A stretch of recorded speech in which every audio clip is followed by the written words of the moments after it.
Welcome to today's edition of the Author's Corner, brought to you by KNEO 91.7 FM The Word. I'm Roberta Foster. Today, I welcome Lindsey Medenwaldt to Author's Corner, and she has written a very timely book. It's called Bridge-Building Apologetics, How to Get Along Even When We Disagree. It's published by Harvest House Publishers, and she'll tell you more about how to find the book at the end of the program. Here's a little bit about Lindsey. She is the Director of Ministry Operations at Mama Bear Apologetics and serves as a consulting editor for the Christian Research Journal. She holds a master's in apologetics and ethics from Denver Seminary, and her primary apologetics focus is on world religions and how we talk to people of other faith. But as an adjunct professor, she also has course teaching for first-year college students how to hear perspectives other than their own and share their beliefs. So, Lindsey, thank you so much for joining me on Author's Corner. I'm glad to be here with you, Roberta. I was looking at your book, and at the beginning, you have a comment about Tim Keller having died, and one of the tributes to him says, aside from his teachings and writings, the enduring impact of Tim Keller for me will be how graciously and kindly he responded to trolls and people with ill intent on his platform. And so that goes along with the subtitle of your book, How We Get Along Even When We Disagree, doesn't it? Yes, it does. Regardless of what we think about Tim Keller's theology or even what he believed, we can definitely agree that he tried to have great conversations with people regardless of what they believed, right?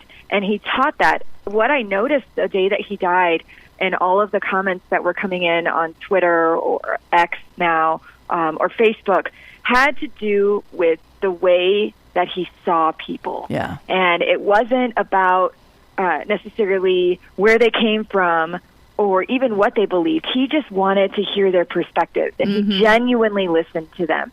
And that's something that I've learned and I've taken from him because he just did it so well. Yeah, great. Well, the title of your book is Bridge-Building Apologetics, so why don't you give us a basic definition? What is a bridge? Sure. Well, a bridge, I take the idea of a bridge that exists that we cross every day, right? The ones that we have to go to get to work or to wherever it is that we're going, the overpasses, so to speak, and also the things that we walk on. And I pull from that idea to bring it together with apologetics. So a bridge has a firm foundation, it has a solid structure, and it's effective. If one of those three things goes wrong, then the bridge fails, and it's not useful, right? And we want to make sure that the bridges that we have are useful and that they're going to be well cared for and that they'll last a long time. The same goes when we are bridging our lives with other people and we're creating bridges with other people. Apologetics comes from the Greek word apologia, which means to give a defense for what you believe, basically. That's the general idea of it. It does not mean, Roberta, that we are apologizing for our faith. Right. So together, Bridge-Building Apologetics is about building bridges with people, and maybe, and I say maybe because it's not always going to happen, but maybe we'll be given the opportunity then to give a defense for what it is that we believe. But, of course, with gentleness and respect, which is what it says in 1 Peter 3:15. So you talk about establishing a relationship with someone before getting into a witnessing effort or something like that. Tell us why you recommend starting these friendships. Right. Friendship is such an important thing in our lives, and I think we maybe don't talk about it enough. I think part of us learned how important friendships are at the beginning of the COVID pandemic, right? We realized that we were being separated from people, and we yearned to be with other humans. That was one of the things we greatly desired. It's why we saw an uptick in videos and services that allowed us to connect via video, whether that's Zoom or any other video source, and having conversations with one another despite our distance, our proximity from one another. As we've grown out of the pandemic, I think friendships have become sort of a priority, but we're not quite sure how to make them. And I talk about that in my book. There's this desire for friendship, but we don't know what we should do because we don't want to be awkward about it. We don't want to say, hey, will you be my friend? Yeah. It's not quite when we were kids, right? Like, Mom, can you set up a play date with that kid? I really want to be their friend. It's not quite like that. But it is, in a sense, that you could just simply ask somebody if they want to go to coffee with you.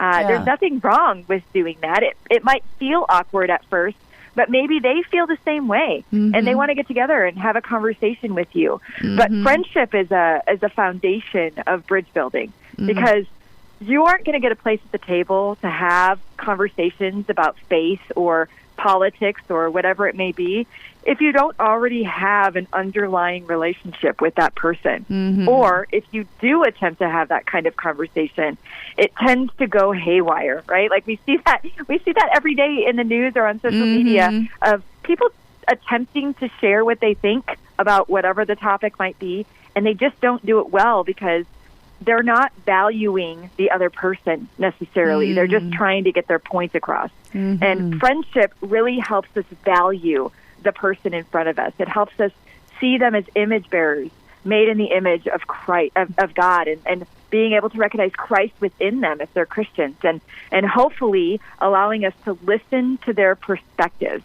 recognizing that even if we disagree, we can still be friends. Well, I'm talking today with Lindsey Medenwaldt regarding her book, Bridge-Building Apologetics, How to Get Along Even When We Disagree. It's published by Harvest House Publishers, and you're listening to Author's Corner. I'm Roberta Foster. And so, Lindsey, why don't you give us a real-life example of a way that you've started a faith-centered conversation? Well, actually, I'm actually thinking about a time a couple of weeks ago. I was on an airplane, and I travel frequently to speak. And I was on an airplane, and I hadn't removed my AirPods, or I hadn't put them in yet. And that's a universal sign that you're okay being spoken to if you don't have AirPods in. And I started a conversation. I guess I started this conversation, but it wasn't about faith initially.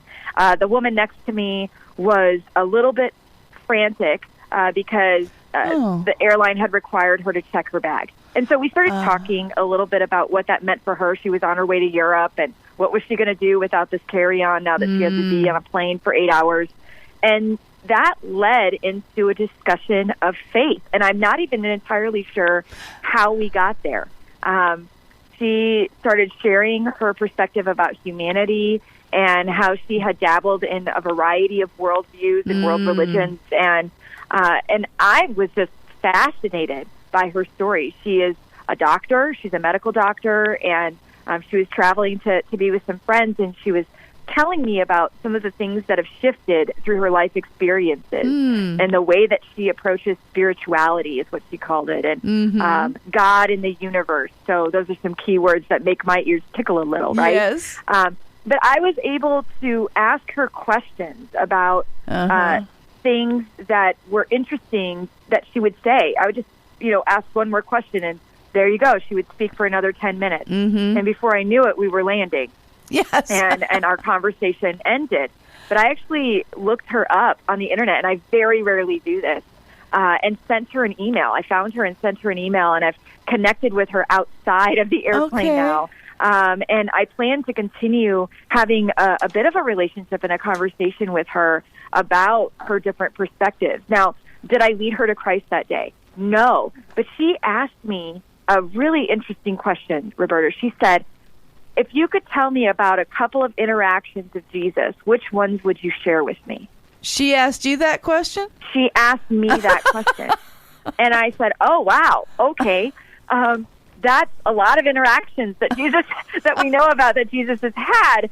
So I went immediately to Zacchaeus and how Jesus saw him, even when the rest of the community didn't want to see Zacchaeus because he was a chief tax collector and had a very bad reputation of stealing money from people.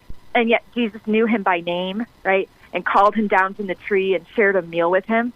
And that led to a conversation about knowing our neighbors and what if they're different than we are, right? What if maybe they're looked down on by our community, and how Jesus reacted to him versus the crowd. And that was just a really lovely conversation. Well, that was definitely a handing it to you situation, wasn't it? It doesn't always happen that way. It's not that I try to avoid conversations.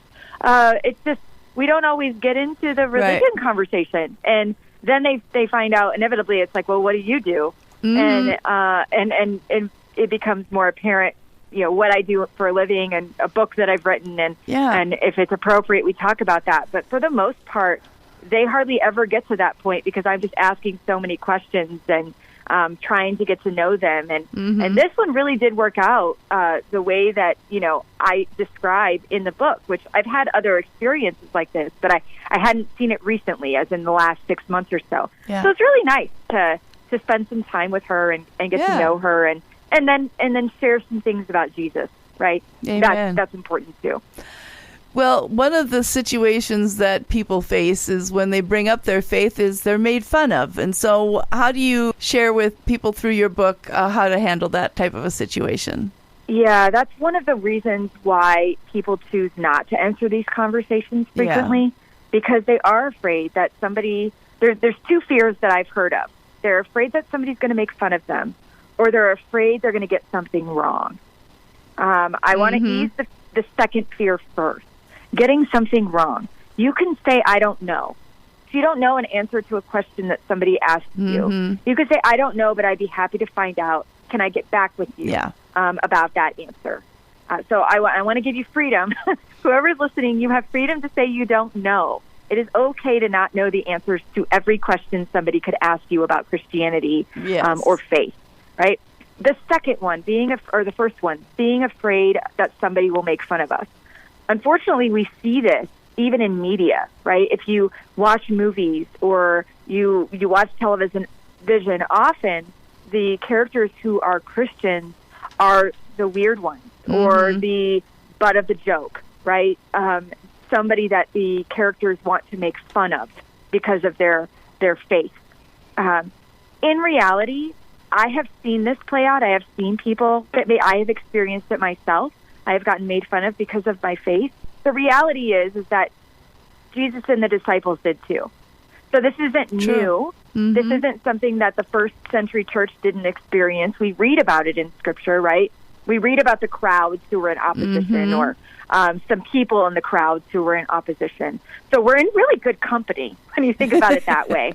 And then the next is, how can we respond in graciousness? I discussed forgiveness and some practical ways that we can forgive other people and not take it to heart or take it personally, because often it's not against us as the person.